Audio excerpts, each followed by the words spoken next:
There is a clock tower in the center of a market town called Dunmore Cross. The tower stands at the north end of the market square, which means it is the first thing you see when you enter the square from the south and the last thing you see when you leave it heading north. It has been the first and last thing people see in that sequence since 1887. The generations of people who have entered and left that square have changed many times over. The tower has not changed. The clock has not changed. The time it shows has changed continuously because that is what clocks do. But the clock itself is the same clock. This is not a contradiction. It is simply how clocks work. The tower is built from the same gray sandstone as most of the older buildings in Dunmore Cross. The sandstone comes from quarries in the hills east of the town. The quarries were active in the period when the town was being built and for several decades after. They are no longer active. The stone they produced is still here, in the walls of the buildings and the pavings of the older streets and the church and the tower. The stone has weathered to the color that sandstone becomes when it has spent a long time in the Scottish climate, which is a gray that has traces of rust and brown in it. That is never quite one color in all lights. On overcast days, the tower is so close in color to the sky behind it that it is difficult to say where the tower ends and the sky begins. This happens often. Dunmore Cross is in Perthshire. It rains approximately 160 days per year. The remaining 205 days are not necessarily dry. They are simply less wet. The distinction is one that people from other climates find surprising. People who have lived here for any length of time do not find it surprising. They have adjusted their expectations to the reality, which is the adjustment that living in a place requires. The town occupies a slight shelf of ground between the hills to the east and a river valley to the west. The ground is not flat, but it is not dramatically steep. It slopes enough that the streets have a direction to them, a slight tendency toward the lower ground, which you feel in your legs differently going one way than the other. The market square is the flattest part of the town. It was made flat when the town was laid out, with the understanding that a market needs level ground. People carrying things and setting up stalls and making transactions need to be on the same level as each other.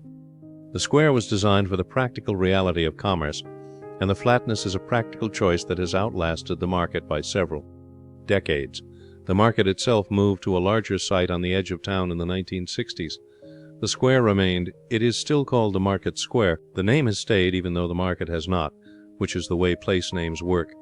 They record what was there, not what is there now.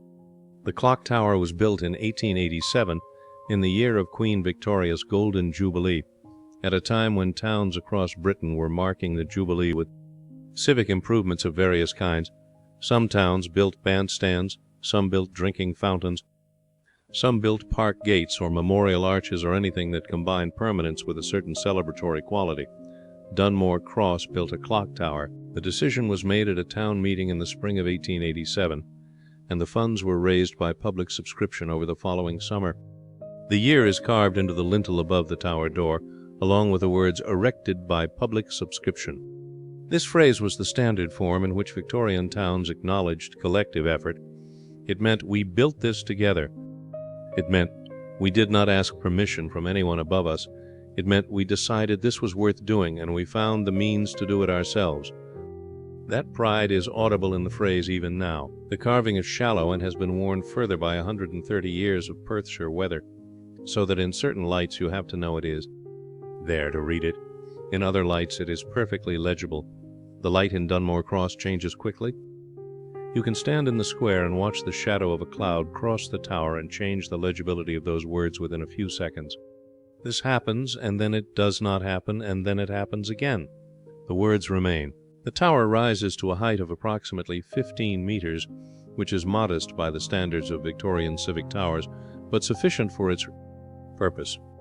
The purpose is to hold the clock high enough that the clock faces can be seen from anywhere in the square and from the roads leading into the square. This purpose is fulfilled. You can see the clock from the high street to the south. You can see it from the bridge over the river to the west. You can see it from the road that comes down from the eastern hills, the road that used to bring the farming families into town on market days. The farming families still come into town, though not on the same days and not for the same purposes. They see the clock as they come down the hill. They have seen it all their lives. Their parents saw it. The familiarity of it is so complete that it has become invisible in the way that things which are always there become invisible. You stop seeing them and start knowing them, which is a different relationship. The clock has 4 faces, one on each side of the tower, each mounted at a cardinal point, north, south, east, west. The intention was that a person approaching the town from any direction would be able to read the time. This intention has been fulfilled continuously since 1887, with only occasional lapses, which are recorded in the town council minutes as periods of repair or adjustment. The faces are approximately 1 meter in diameter. They are painted white with black Roman numerals. The hands are iron, painted in a dark gray that the council described in a recent maintenance record as heritage charcoal, which is a color name that did not exist in 1887, but which describes the original color with reasonable accuracy. The hands are heavy. On cold mornings, when the mechanism inside the tower is stiff from the frost, and the lubricating oil in the bearings has thickened, the hands move with a slight reluctance that is visible from the square if you know what to look for. The minute hand has a particular way of pausing very briefly before advancing. Not a pause that shows in the time, a pause that shows in the quality of the movement. Most people in Dunmore Cross, if asked whether the clock hands show this quality, would say they had not noticed. Most people in Dunmore Cross, if they stood in the square on a cold morning and watched the clock, would see exactly what is being described. The noticing is available to anyone. It requires only attention and cold air and time. The mechanism that drives the clock is housed in a room at the top of a stone staircase inside the tower. The staircase has 42 steps. They are stone steps cut from the same sandstone as the rest of the tower, each one approximately 20 centimeters high and 30 centimeters deep. The staircase is not wide. 2 people can pass each other on it, but must turn sideways to do so. The handrail on the inner wall is iron, painted over many times, the paint layers building up over the years so that the rail is slightly thicker than it was originally. The topmost layer of paint is black. Beneath it, if you scratch through, you would find earlier blacks, and before them a dark green, and before that the original bare iron, which has long since been sealed against rust by everything that has been painted over it. The steps are worn in the center from 130 years of feet. The wear is deepest at the base of the staircase and becomes shallower as you ascend, which reflects the fact that not everyone who begins the climb completes it. Visitors who come to see the mechanism sometimes stop partway and come back down. The steps are aware of this in the way that stone records use without being consulted. The people who complete the climb regularly have done something to the stone that the people who stop partway have not. The wear of 130 years of Sunday mornings is in the stone. The stone does not distinguish between the feet that made it and the feet that did not. It simply is what repeated use has made it. The mechanism room is small. It is approximately 3 meters by 2 meters. A precise measurement would require measuring tools that this record does not employ. 3 by 2 is the feel of the room, which is the measurement that matters for the purposes of understanding what it is like to be in it. The ceiling is low enough that a person of average height is aware of it in a way they would not be in a room with a higher ceiling. The walls are bare stone. The floor is flagged with large flat stones that fit together with a slight unevenness, so that if you know the floor well, you know which flags have a slight rise at their edges and can step accordingly. Agnes Petrie knows the floor. She has been stepping accordingly for 30 years. There is one window which faces east. The window is not large. It is approximately 40 centimeters wide and 60 centimeters tall, set into the thickness of the stone wall with a slight reveal so that the view through it is framed by stone on 3 sides and by sky and ground on the 4th. The light it admits changes with the season in ways that a person who visited the room only once would not know. In winter the light comes in low and at a steep angle and illuminates the mechanism in a way that is different from the summer light, which is higher and broader. In autumn the light has a particular quality of thinness, as if the year is running low on it. In spring it arrives with a slight surprise, slightly earlier than expected, slightly warmer. Agnes has known all 4 versions of this light for 30 years. She has watched the light change through the same window every week of every year, and she knows its seasonal character in the way that you know things that are true every year without needing to remind yourself of them. The mechanism itself is a weight-driven movement of a type that was standard for public clocks of the late Victorian period. It was manufactured by a firm in Edinburgh whose name is recorded on a small brass plate attached to the main frame. The firm was called Cairns and Meldrum, Horologists, Edinburgh. It was established in 1854 and closed in 1943. The firm no longer exists.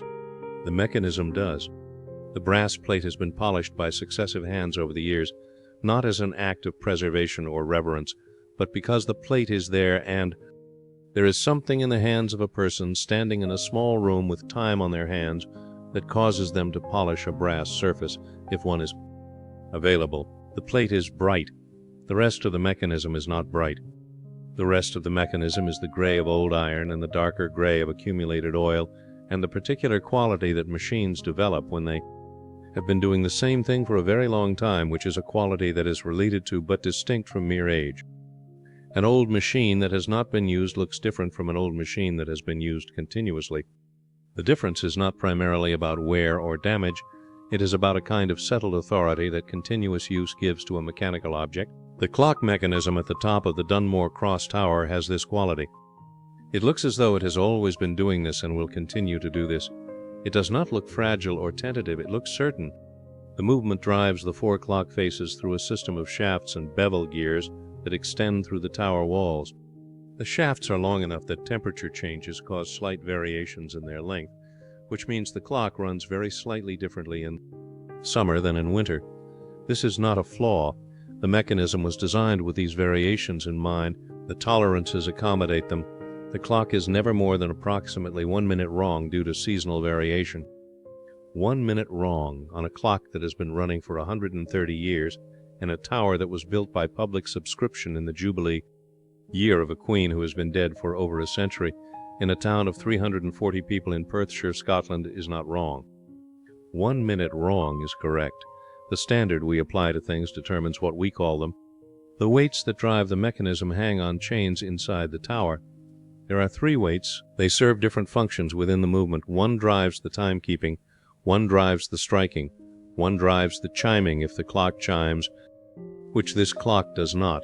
The 3rd weight was included in the original mechanism on the assumption that chiming might be added later. It was never added. The 3rd weight drives nothing.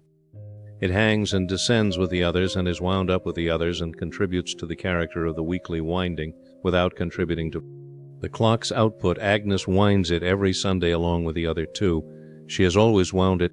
She wound it before she knew it drove nothing.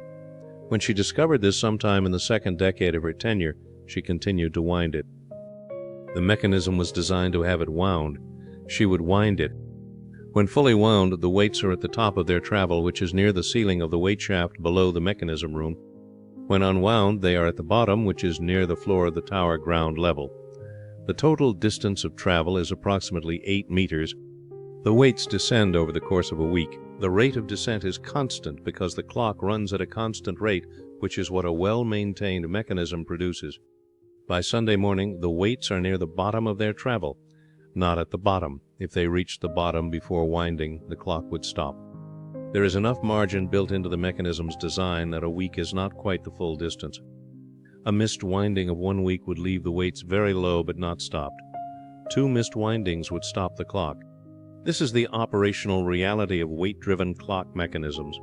Agnes has understood this since her first winter of doing it. She has never tested the lower limit.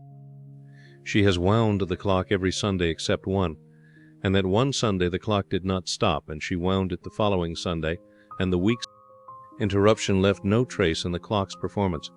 The clock does not remember missed windings. It simply keeps time from wherever it is. The position of official clock winder in Dunmore Cross was not established immediately when the clock was built. In the first years, the winding was done informally by whoever on the building committee was willing to do it. This arrangement lasted until the informal person moved away, at which point the arrangement collapsed and the clock nearly stopped before someone else was found. After this near miss, the position was formalized. The first official clock winder was a man named Andrew Beaton, a retired schoolmaster who had been on the building committee and who lived across the square from the tower. He held the position from 1892 until his death in 1911. His name is recorded in the council minutes for that period. His successor's name is also recorded, and his successor's successor. The record becomes patchy in the interwar years, when the council minutes were kept with less thoroughness, and gaps appear that correspond to periods of national difficulty. The clock kept time during these gaps. What lapsed was the record of who was responsible.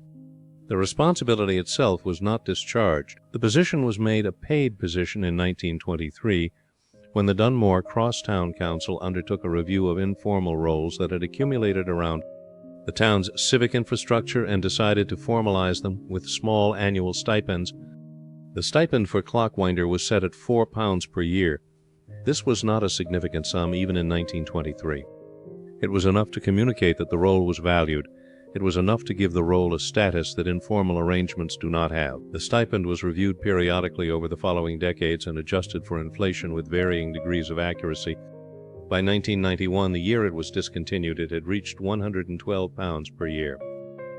£112 was not a significant sum in 1991. It was less significant than £4 had been in 1923 in real terms, but it was still enough to communicate that the roll was valued. When the council discontinued the stipend, they did not intend to communicate that the roll was no longer valued. They intended to save £112. Whether these two things are separable is a question the council did not address. Robert Petrie was born in Dunmore Cross in 1934, the third child of a stonemason and a woman who worked in the post office. He attended the primary school in the town and the secondary school in Perth, which required a daily bus journey that he made for 5 years.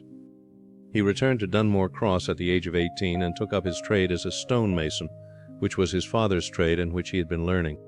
Informally, since he was old enough to carry tools, he worked on buildings in Dunmore Cross and the surrounding area for the whole of his working life. Several of the walls and chimney stacks in the town were built or repaired by his hands. He knew the stone of this area the way a person knows a material. They have worked for 40 years, which is to say he knew it in his hands as well as in his mind. He could read a wall and tell you how it had been built and what condition it was in from a brief examination. He could tell you what had been done wrong and what would need doing. This knowledge is not common and is becoming less common as the trades that produced it become less common. Robert Petrie had it. He met Agnes McFarlane at a dance in Dunmore Cross in 1956. She was 23 and had been teaching at the primary school for 2 years. He was 22 and had been working as a stonemason for 4 years.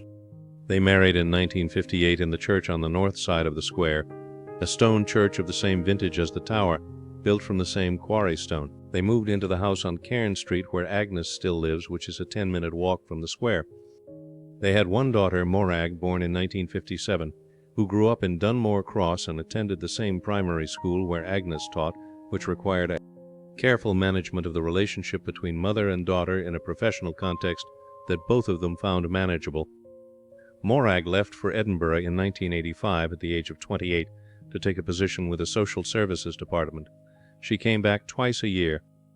She called every Sunday evening.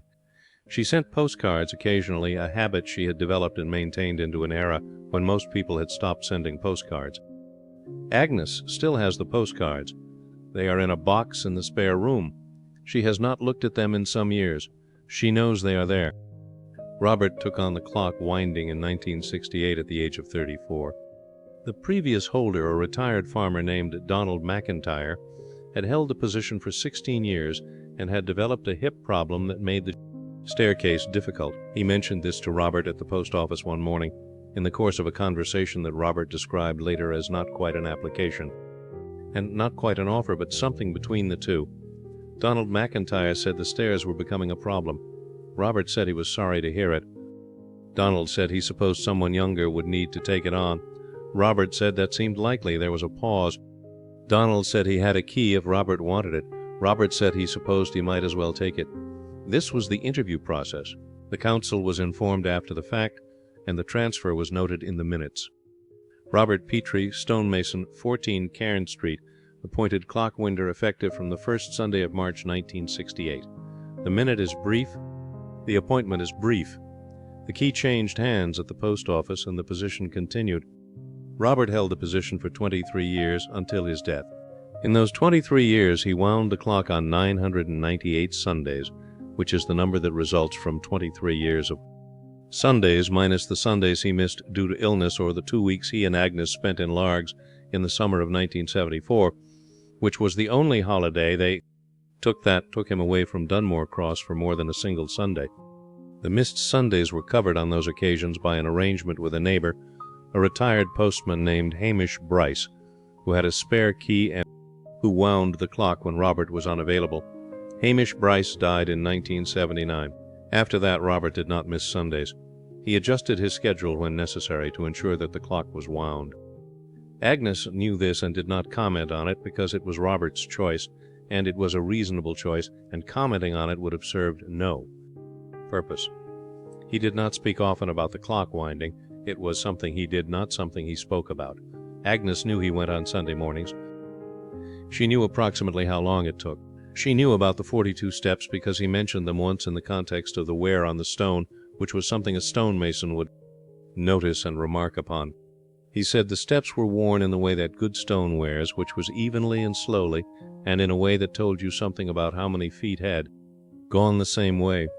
He said the wear was deepest at the base and shallower at the top, which meant more people started the climb than finished it.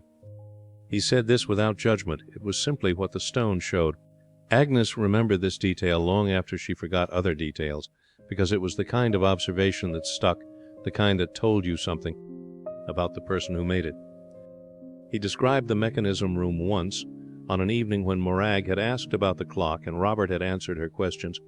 He described the size of it and the east window and the way the morning light came in. He described the brass plate with the Edinburgh firm's name. He said the room was cold in winter and warm in summer in a way that was out of proportion to its size, as though the stone walls held temperature more intensely than larger walls would. He described the sound of the mechanism, which he called a good sound, meaning a sound that indicated things were working as they should. He said he could hear from the sound of the chains whether the mechanism was running well. Agnes said it sounded like something worth seeing. He said she should come up one Sunday.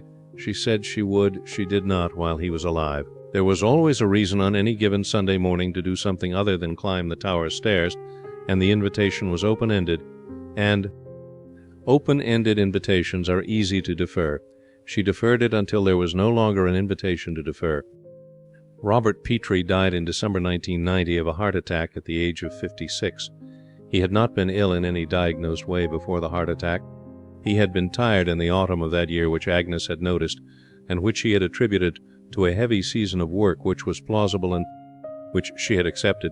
He died on a Thursday morning. He had wound the clock the previous Sunday. The weights were 4 days into their descent when he died. They continued to descend on Thursday and Friday and Saturday. On Sunday the weights were low. Agnes climbed the tower stairs and wound them up. This is the whole of what happened on that first Sunday. There was no ceremony to it. There was no decision, in the sense of a considered deliberation with alternatives weighed. The clock needed winding. She had the key. She had not climbed the tower stairs before. The 42 steps were new to her, which meant she counted them, a habit of unfamiliarity with a new staircase. The mechanism room was as Robert had described it, except that it was December, and the east window held gray December light rather than whatever light had been there when he described it. The mechanism was exactly as it had been in his description. The brass plate was where he said it would be. She polished it briefly with her sleeve. The winding key was on a hook near the mechanism, not the same hook as the door key. She had not known about this hook. She had brought the key in her pocket, as she had watched Robert do on Sunday mornings, moving it from the kitchen hook before leaving. She found the tower's own hook and understood that the key could stay here, that she did not need to carry it back and forth. She thought about this for a moment and decided that she preferred to carry it. Taking the key from the kitchen hook on Saturday night was part of the process.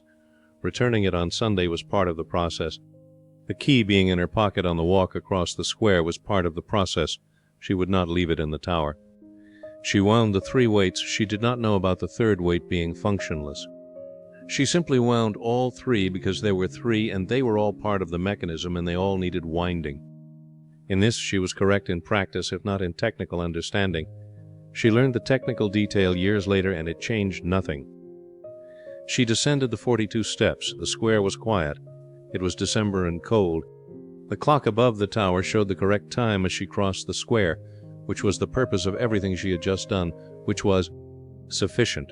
In February 1991, the Dunmore Cross Town Council met and discussed, among other business, the vacancy in the clock winder position. The meeting was attended by 7 councillors and the council secretary. The item was 3rd on the agenda. The discussion is recorded in the minutes as having lasted approximately 12 minutes. The question before the council was whether to recruit a replacement for Robert Petrie or to discontinue the position. The financial case for discontinuation was presented by the council treasurer, who noted that the annual stipend was £112 and that the council was operating under general financial pressures, and that a review of small stipended positions had identified several that could potentially be discontinued without significant impact on town services. The clock winding was among them. The council voted 4 in favor of discontinuation.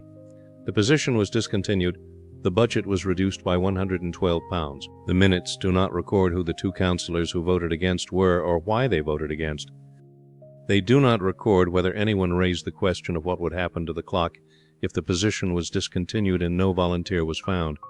They do not record whether anyone mentioned that the clock had been wound continuously since 1887 and that discontinuing the winding position without a succession plan was a risk to that continuity. What the minutes record is the vote and the resolution. The resolution was, the position of clock winder is hereby discontinued effective from this date. The agenda moved on. The meeting was closed. The councillors went home. The clock continued to keep accurate time. The council was not informed of this because there was no mechanism by which they would be informed. The clock was not on the agenda the following month or the month after. The discontinuation had been noted and filed. The matter was, from the council's perspective, resolved. What had been resolved was the budget question. The practical question had not been raised and therefore had not been resolved, because it had already been resolved by Agnes Petrie on the first Sunday of January 1991, and on every Sunday since. Agnes was 58 in February 1991. She had retired from teaching in September 1990, 3 months before Robert's death.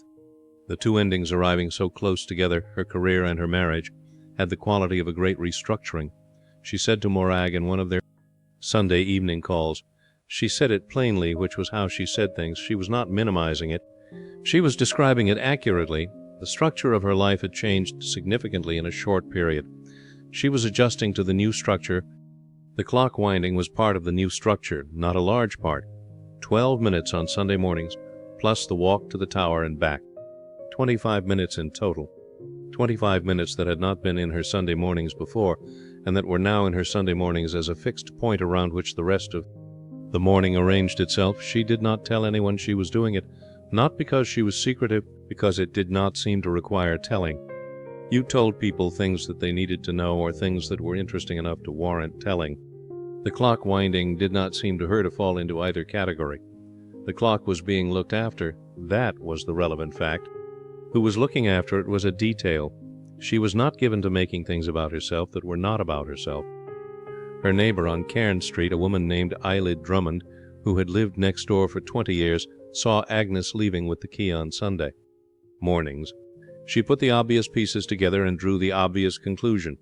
She did not ask Agnes about it directly.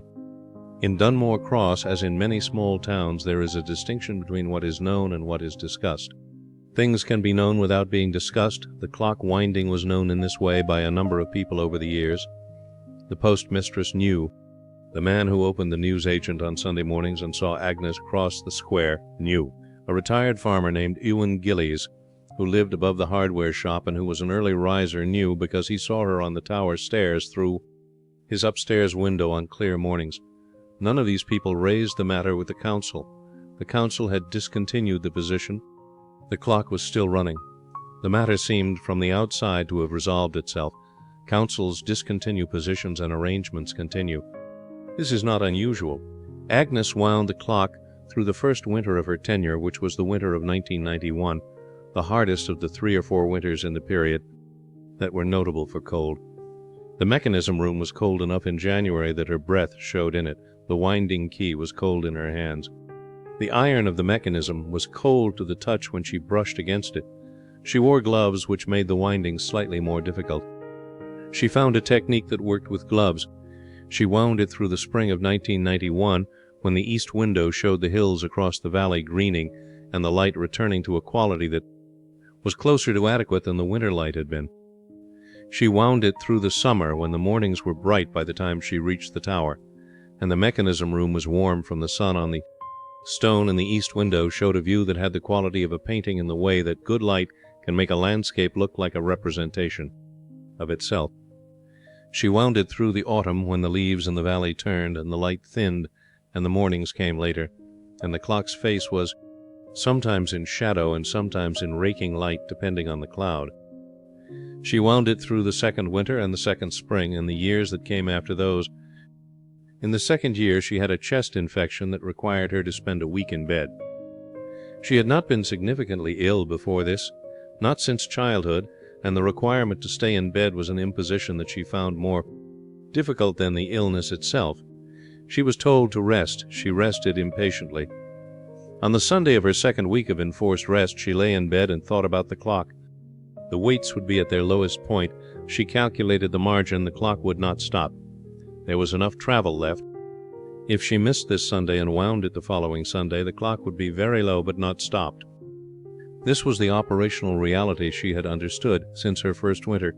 She accepted it. She stayed in bed. The clock did not stop. The following Sunday she was recovered enough to make the climb, and she wound the weights fully. The clock's performance that week was identical to its performance in any other week. There was no trace of the missed winding. This was reassuring and slightly deflating.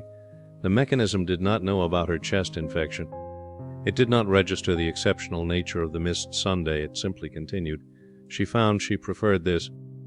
A mechanism that required dramatic acknowledgement of missed maintenance would be a less reliable mechanism. The reliability was the point.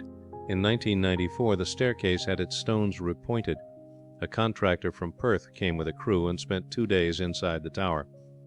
The work required Agnes to wind the clock on the Saturday before the work began rather than the Sunday. She did this without difficulty. The contractor asked who normally wound the clock. Agnes said she did. The contractor said she was the council's person then. Agnes said she supposed so. This was not entirely accurate, but it was not entirely inaccurate either. The contractor seemed satisfied. He went back to his repointing.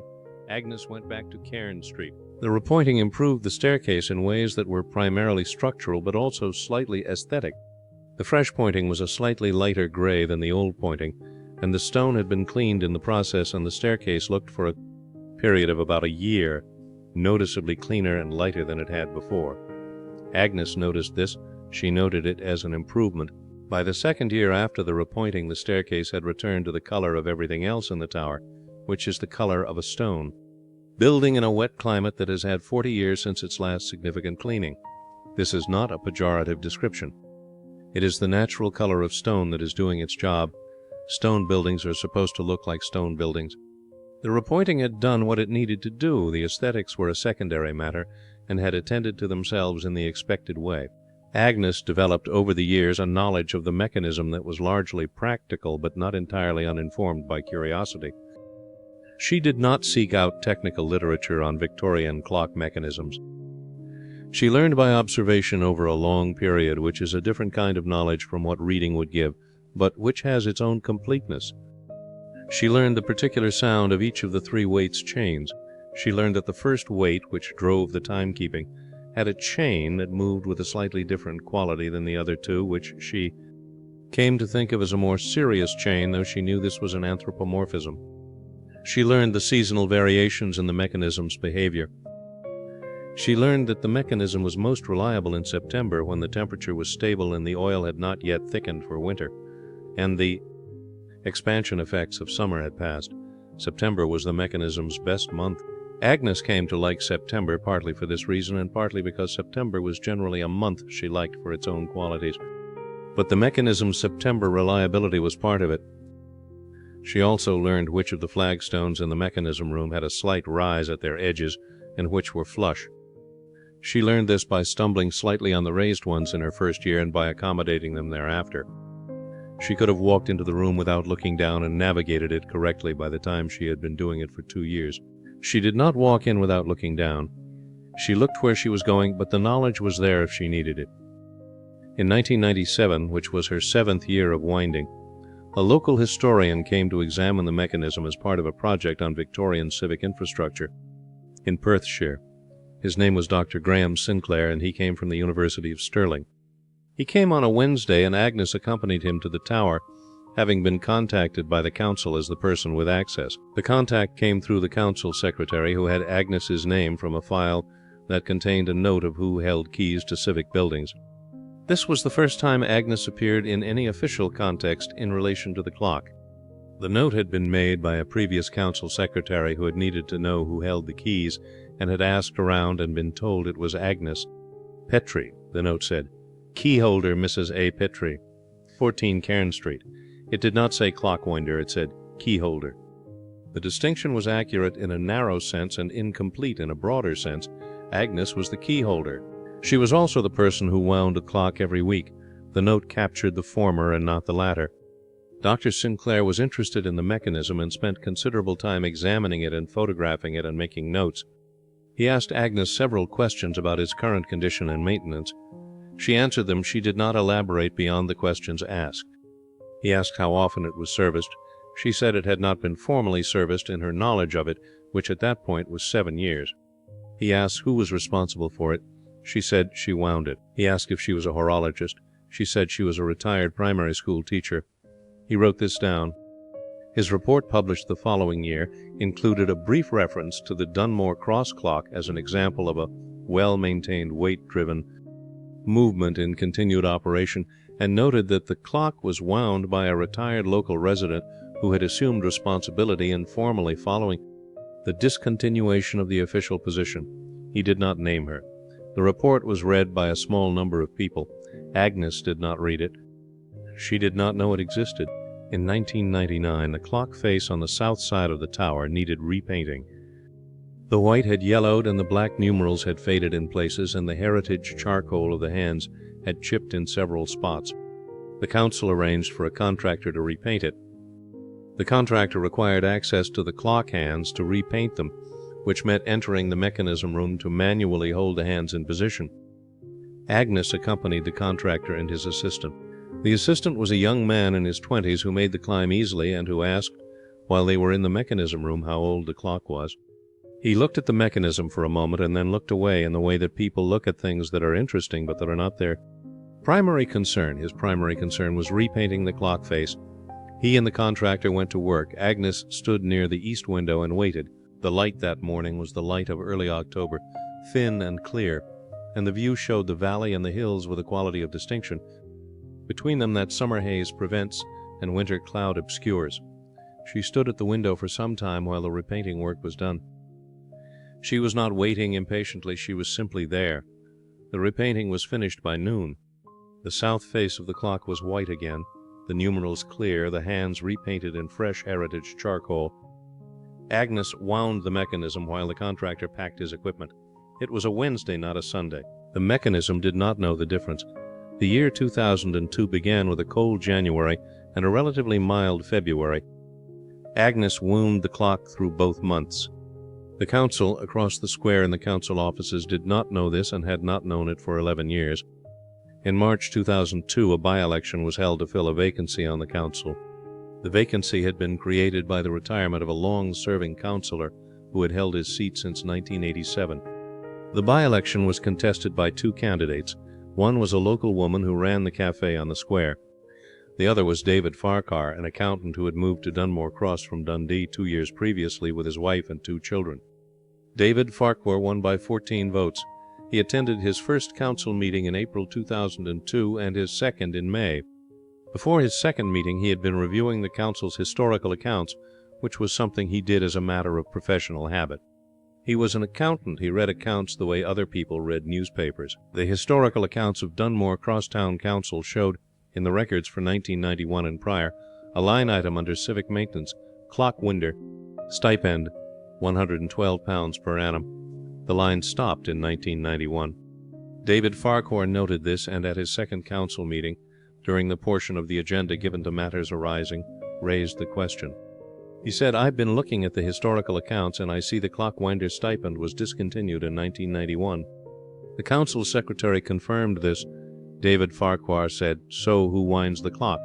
There was a pause. The council secretary said, "The clock is currently wound by and stopped," because she did not know the rest of the sentence. Another councillor said he believed the council had an arrangement with someone. David Farquhar asked, "What arrangement?" The councillor said he was not certain of the details. There was a further pause. David Farquhar said he would appreciate it if the details could be established and put to the next meeting. The agenda moved on. The question was asked around town over the following weeks. Several people knew the answer and said so. Several people said they assumed the council was handling it. One person said they had no idea the position had been discontinued and thought the council still paid someone. The clearest answer came from Ewan Gillies, the retired farmer who lived above the hardware shop. Ewan Gillies had seen Agnes on the tower stairs on Sunday mornings for years, he said. When asked, "It's Agnes Petrie on Cairn Street," he said it in the way you say something that is obvious, with a slight surprise that the question was being asked. David Farquhar asked how he knew. Ewan Gillies said he could see the tower stairs from his upstairs window, and he had seen Agnes climbing them on Sunday mornings for as long as he could remember. He said he had assumed the council knew. David Farquhar thanked him and went to see Agnes. He knocked on the door of 14 Cairn Street on a Tuesday morning. He introduced himself. She invited him in. He said the council had been trying to establish who wound the clock, and he understood it might be her. She said it was. He asked since when. She said since January 1991, the first Sunday after her husband died. He asked whether the council had asked her to take it on. She said they had not. He asked whether she had ever billed the council for her time. She said she had not. He asked why she had not brought it to the council's attention. She said she had not thought it required bringing to their attention. She said the clock needed winding, and she had wound it. That was the extent of her reasoning as far as she could reconstruct it. David Farquhar sat with this for a moment and then said he thought the council should acknowledge her contribution and reinstate the stipend. Agnes said that was up to the council. He asked if she would be willing to continue. She said she would continue until she could not. David Farquhar said he thought that was more than the council deserved, which Agnes took as a reasonable assessment, though she did not say so. The formal process took 8 months. There were 3 council meetings and 2 subcommittee discussions and a written inquiry and a formal resolution and a letter of thanks. The letter was signed by the council chairperson. It was 3 paragraphs long. Agnes read it and put it in the drawer in the kitchen where she kept things of that nature. The stipend was reinstated at £240 per year, which the council felt was appropriate given the years of uncompensated service. Agnes accepted it without ceremony and without protest. She put the money in a savings account she had opened for her granddaughter, Morag's daughter, Cara, who had been born in 1998 and who was 4 years old when the stipend was reinstated. The savings account accumulated over the years that followed. Agnes added the stipend to it each year. She did not tell Cara about it until Cara was old enough to understand what it was. When she told her, she said, "This is from the clock." Cara asked what clock. Agnes told her about the clock. This was the first time Agnes had explained the whole of it to anyone, beginning with Robert's death and the key on the hook and the first Sunday and the 42 steps. She asked if she could come on Sunday morning. Agnes said she could. Cara came on the following Sunday. She counted the steps. She said 42. Agnes said yes. Cara examined the mechanism with the attention of a 12-year-old who has been told a story about something and is now looking at the thing the story was about. She touched the brass plate. She asked about the east window. Agnes showed her the view. It was January and cold, and the view was the winter view with low light, and the loch in the distance catching the thin morning sun. Cara stood at the window for a moment. She said, "I can see why you like it." Agnes said she had not said she liked it. Cara said you wouldn't do something for 30 years if you didn't like it. Agnes thought about this for a moment. She said that was probably fair. They wound the clock together, Agnes showing Cara the winding arbor and the key and the ratchet and the weights. Cara turned the key for one of the weights and felt the clicking of the ratchet and the chain moving. She said, "It's satisfying." Agnes agreed that it was. They descended together. Morag was waiting in the square. Dunmore Cross has a population of 340 people at the time of this case being filed. In 1887, when the tower was built, it had a population closer to 500. In 1950, it had 480. The decline since then has been gradual and steady, and has had no single cause, which is the characteristic of rural decline in Scotland and elsewhere. A mill closed in 1962, taking 40 jobs. A bus route was discontinued in 1978, making the town less accessible. Young people left, and some came back, and more did not. The older generation stayed and aged, and the town aged with them. The school that Agnes had taught at was primary only. Secondary school required the journey to Perth that Robert had made as a teenager, and that the Subsequent generations of Dunmore Cross children made after him. Many of them arrived in Perth and stayed. The town understood this. It could not offer what Perth offered. It offered what it offered, the square and the stone buildings and the clock tower and the hills and the particular quiet of a small town in Perthshire, which is a quiet that has a quality to it that larger places do not produce. Whether this is enough is a question each generation answers for itself by deciding whether to stay or go. The market square is smaller than its name suggests. It is approximately 40 meters on the north-south axis and 30 meters on the east-west axis, with the clock tower at the north end and the road to the south road at the other. The paving is grey stone, local stone laid by local tradesmen in the 1920s, replacing an earlier surface. The stones are worn smooth in the areas of heaviest foot traffic, and still have some texture in the areas near the buildings that are less frequently crossed.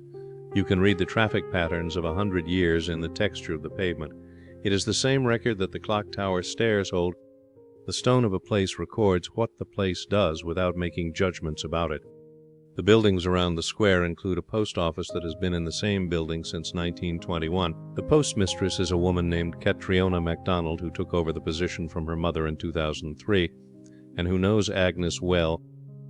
She knows Agnes because it is a small town, and everyone in a small town knows everyone, but she also knows her particularly because the post office is on Agnes's route to the tower, and they have exchanged words on Sunday mornings for years.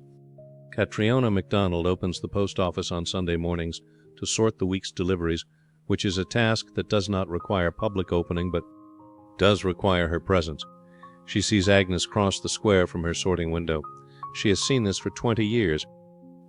She is aware that what she is seeing is continuous with what her mother saw before her and with what her mother's predecessor saw before that. The continuity does not announce itself. It is simply there, available to whoever notices. The hardware shop is run by Callum Fraser, who moved to Dunmore Cross from Aberdeen in 1994, and who sells the particular range of things that a hardware shop in a small Scottish town sells, which is broader than the range sold in urban hardware shops, and which covers requirements that an urban customer would not think to look for in a hardware shop: agricultural sundries, particular kinds of rope, damp treatments for the specific category of damp that affects this type of stone in this climate. Callum knows Agnes because he is in the square and has been in the square for 30 years, and she crosses the square every Sunday morning and has crossed it for 33 years. He has asked her about the clock once, in about 2010, out of curiosity rather than any particular purpose. She told him what he wanted to know. That was the extent of the conversation.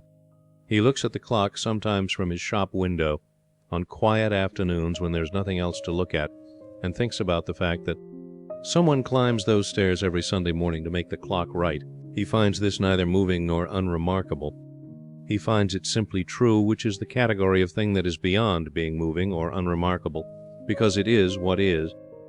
Agnes is 89 years old at the time of this case being filed. She has wound the clock every Sunday for 33 years, minus the one Sunday of the chest infection in 1992. The number of Sundays in 33 years minus one is 1,715. Agnes has not counted them. The arithmetic produces a number, but the number is not what the practice is.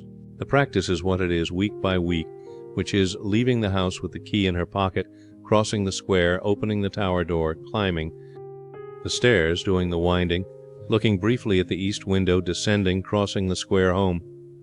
That is what it is. That is what it has been 1,715 times. The accumulation is there. It is simply not the point. She moves more slowly than she did at 58. The 42 steps take longer. She has accommodated this by leaving earlier. She left at 8:30 for the first 20 years, then 8 o'clock, then 7:45. The time of her arrival at the tower and the time of her completion of the winding have remained roughly constant, regardless of the change in pace. She simply begins earlier.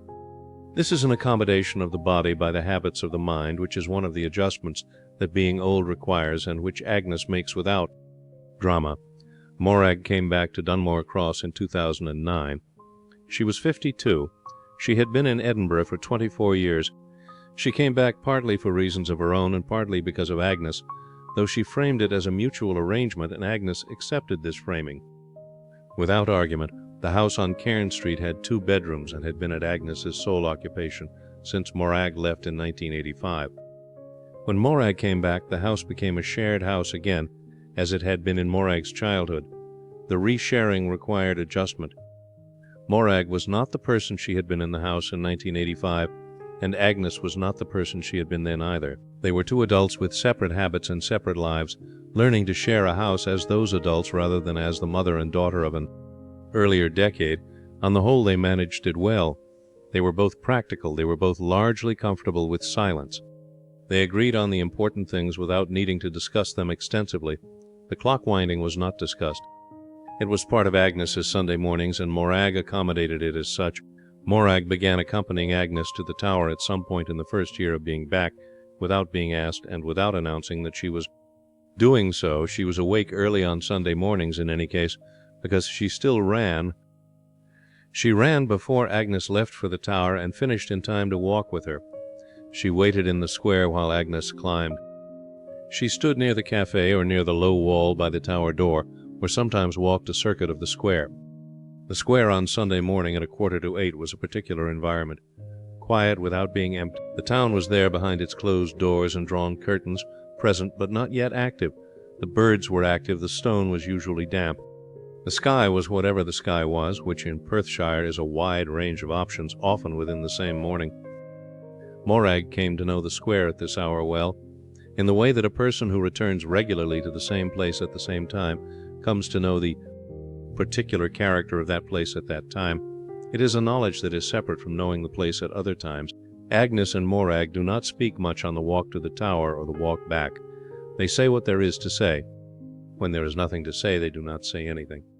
This is one of the things they have established in the years since Morag came back, the right to silence in each other's company. It took about a year to establish. Before that there was a slight effortfulness to the silences. After that the silences were simply silences. The key is still on its hook in the kitchen of the house on Cairn Street. The hook is a cast iron hook, black, attached to the wall beside the kitchen door. It was there when Robert and Agnes moved into the house in 1958. It was there before them. It belongs to the house rather than to any of the people who have lived in it. The clock key has been on this hook since 1968, when Robert brought it home from Donald McIntyre at the post office. That is 56 years on the same hook in the same kitchen. The key has also been in Agnes's coat pocket on 56 years of Sunday mornings, which is the same 56 years counted differently. The key moves from hook to pocket to tower to pocket to hook in a weekly rhythm that has never been written down and has never needed to be. It is the smallest possible closed loop, hook to pocket to tower to pocket to hook. The clock keeps time as a result of this loop. Without the loop, the clock stops. With the loop, the clock is right. This is all that is required. On a clear morning in October, the east window of the mechanism room shows a view that has the quality Agnes mentioned to Kara, a view that you can see why you would climb stairs to see. The hills across the valley are in the particular state that Perthshire hills reach in mid-October, the heather past its purple and into the brown that will last until spring, the birch trees yellow in the lower ground, the sky above them the blue that only happens in October mornings when the air has been cleaned by recent rain. Agnes stands at the window after winding. The mechanism ticks behind her. The east window holds its October light. She is not thinking about anything in particular. She is simply there. Her husband looked at this view for 23 years before her. He described the winter light on the loch. She said it sounded worth seeing. She has been seeing it for 33 years. She did not come up when he was alive. She came up every Sunday after he died. The view he described and the view she has seen every week are the same view. She has now seen it far more times than he did. This is not something she has ever thought about in those terms. It is simply the way things are. The view is there. That is the case. When asked how long she intends to continue, Agnes says she will continue until she cannot, at which point someone else will continue or the clock will stop. And if it stops, it can be restarted, and this would not be the first time. She says this without distress or drama. She says it the way she says things that are true, which is plainly and completely. She has left the succession question to those who find it urgent. She does not find it urgent. She is still climbing the stairs. The clock is still right. The urgency is theoretical. She has lived long enough to know that theoretical urgencies tend to resolve themselves when they become actual urgencies. She has done her part. She has wound the clock every Sunday for 33 years. That is her contribution. What comes after her contribution is not her contribution. It is someone else's. She has a reasonable confidence that someone will make it. She has the evidence of 130 years for this confidence. Someone always has. The record notes the following. The clock in the center of Dunmore Cross was showing the correct time on the morning this case was filed. The square was quiet at 7:45 on a Sunday morning. The stone was wet from overnight rain. The puddles in the lower corners of the square held the sky. Agnes Petrie left the house on Cairn Street with the key in her pocket. She crossed the square. She opened the tower door with the door key. She propped the door with the flat stone that has been used for this purpose since before her time. She climbed the 42 steps. She wound the 3 weights. She stood for a moment at the east window. She descended the 42 steps. She crossed the square. Morag was near the cafe in the Yellow Jacket. They walked home together on Cairn Street. The clock above the tower showed the correct time. The record notes the brass plate, Cairns and Meldrum Horologist, Edinburgh, established 1854. The firm closed in 1943.